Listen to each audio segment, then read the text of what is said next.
दर्शक बंधु सुभद्रा योजनार तृतीय किस्तर टंका को लेकिन तारीख को लेकिन आसला गोटे बहुत बड़ खबर। सुभद्रा योजना टंका पाउथा महिला एवं सरकार कले बड़ घोषणा। सुभद्रा योजनार तृतीय किस्तर 5,000 टंका नहीं आसला गोटे बहुत बड़ खुशी खबर।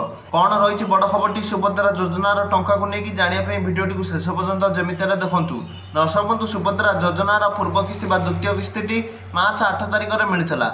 सरकार मार्च 8 तारिख में महिला मान खाता को सुभद्रा योजनार द्वितीय किस्तर टंका पठाई तेज तृतीय किस्तिर टंका आपण दिन मिल।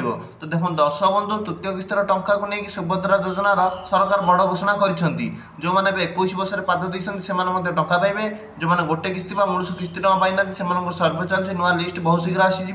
सुभद्रा योजनार तृतीय किस्तर 5,000 टंका महिला मानक अगस्ट मास 9 तारिख अर्थात राखी पूर्णिमा मिल। एने सरकार घोषणा कर 9 तारिख राखी पूर्णिमा सुभद्रा योजनार टंका महिला मान खाता पहुँचो। से आपण गोटे कम तुरंत पूरण करा पड़ो। जपरिक जो मैंने दुईटी किस्ती पाई से तुरंत जाकि बैंक अकाउंट सह आधार कार्ड लिंक कर रखि दिंतु जहाँद्वारा तृतीय किस्तर टंका मिल जाव।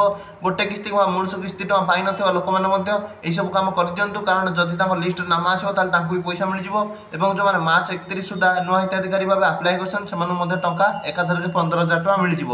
सुभद्रा योजना को लेकिन सरकार बड़ घोषणा। भिडियो भल लगे भिडियो लाइक और चैनल सब्सक्राइब कर दिंतु।